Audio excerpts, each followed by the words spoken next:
ફરિયાદ પક્ષના કેસની ટૂંકમાં હકીકત એવી છે કે આ કામના આરોપીઓ પૈકી આરોપી નંબર 1,2 નાઓએ પોતાના માલિકી કબજાના મોજે હાજીપુર ગામની સીમમાં આવેલ અભિશ્રી કોમ્પ્લેક્સના 3જા માળે આવેલ તૃષ્ણા ગેસ્ટ હાઉસમાં તારીખ 15/11/19ના કલાક 22:30 વાગે દેહ વ્યાપાર માટે સાહેદણ નંબર 6ને ગ્રાહક દીઠ ₹200 આપવાની લાલચ આપી દેહ વ્યાપાર માટે મજબૂર કરી આરોપી નંબર 3,4,5 નાઓને દેહ વ્યાપાર માટે આરોપી નંબર 1,2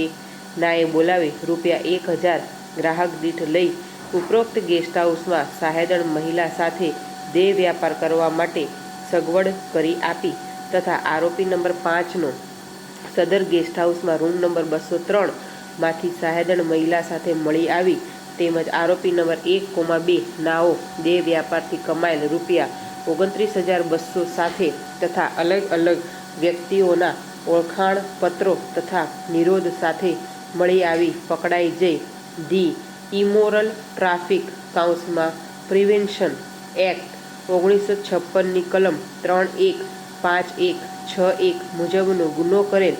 જેથી તે મતલબની ફરિયાદ આ કામના આરોપી ફરિયાદીએ હિંમતનગર એ ડિવિઝન પોસ્ટેમાં આપતા પોલીસે સેકન્ડ ગુના રજિસ્ટર નંબર 248/19થી તારીખ 15/11/19ના કલાક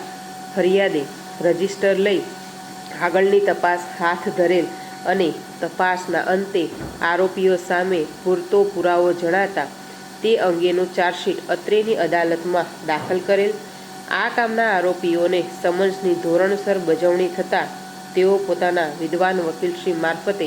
કોર્ટ સમક્ષ હાજર થતાં તેઓને ક્રિપો કોડની કલમ 207 અન્વયે પોલીસ તપાસના કાગળોની નકલો આપેલ.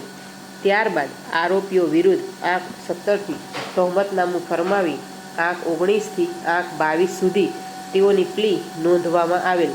જેમાં આરોપીઓએ ગુન્હાનો સ્પષ્ટપણે ઇનકાર કરતા ઇન્સાફી કાર્યવાહી આગળ ચલાવવામાં આવેલ છે અને સદર કામ ફરિયાદ પક્ષના પુરાવા ઉપર રાખવામાં આવેલ. ત્યારબાદ ફરિયાદ પક્ષે વિદ્વાન એપીપી શ્રીએ તેમનો પુરાવો પૂર્ણ થયેલ હોય અને વધુ પુરાવો રજૂ કરવા માંગતા ન હોય ફરિયાદ પક્ષે પુરાવો બંધ કરેલાનું જણાવેલ છે. ત્યારબાદ રેકડે આરોપીઓએ ખુલાસો કરવો પડે તેટલા પુરાવા રજૂ થયેલ હોવાનું જણાઈ આવતા ક્રિપો કોડની કલમ 313 અન્વયે આરોપીઓનું વધારાનું નિવેદન નોંધવામાં આવેલ છે, જેમાં આરોપીઓએ તેઓની સામે ખોટો કેસ કરવામાં આવેલ હોવાની હકીકત જણાવી તેઓ નિર્દોષ હોવાનું જણાવેલ છે. ત્યારબાદ આ કામે બંને પક્ષોની દલીલો સાંભળવામાં આવેલ છે. સદર કામે ફરિયાદ પક્ષે તરફે વિદ્વાન